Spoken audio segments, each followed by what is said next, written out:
আসসালামাইকুম। আপনার নামটা? আমার নাম হাফেজ নূর মোহাম্মদ। এখানে যে মাদ্রাসার উদ্যোগে আমরা যে ওয়াজ হইতেছে, তাই না? এটা আপনি একটু বিস্তারিত একটু বলেন তো শুনি। কোন মাদ্রাসা, কোন এলাকা? কি এটা হলো ডিপুর ফুরকানিয়া হাফেজিয়া মাদ্রাসা। এই মাদ্রাসা এই 85তম আমাদের এই ওয়াজ মাহফিল প্রতি বছরে এইখানে মাহফিল হয়।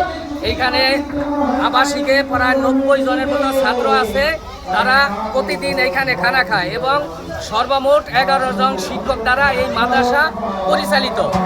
আচ্ছা, এদিকে মহিলা ওয়াজ দেখতেছে, মহিলাদের ওয়াজ শুনতে আসছে, মহিলাদেরকে ওয়াজ হইতেছে নাকি?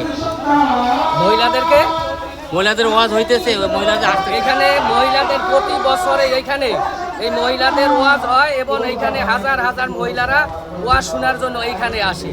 আশা করি এই শরীয়তপুর ডিস্ট্রিক্টের মধ্যে এই যে সর্বোত্তম বৃহত্তম এই ওয়াজ মহিলাদের এই ওয়াজ মাহফিল।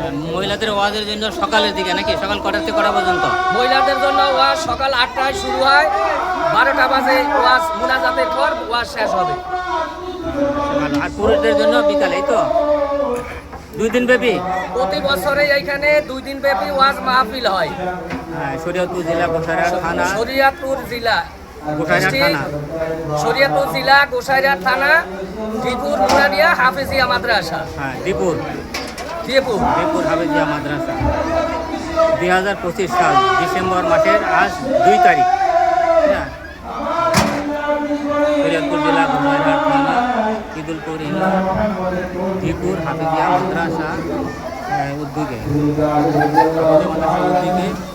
এই ওয়াজ মাহফিল 2 দিন ব্যাপী চলে। সকালে মহিলাদের জন্য, বিকালে পুরুষদের জন্য। প্রতি বছরে এরকম তারা করে আসেন হাফেজিয়া মাদ্রাসা।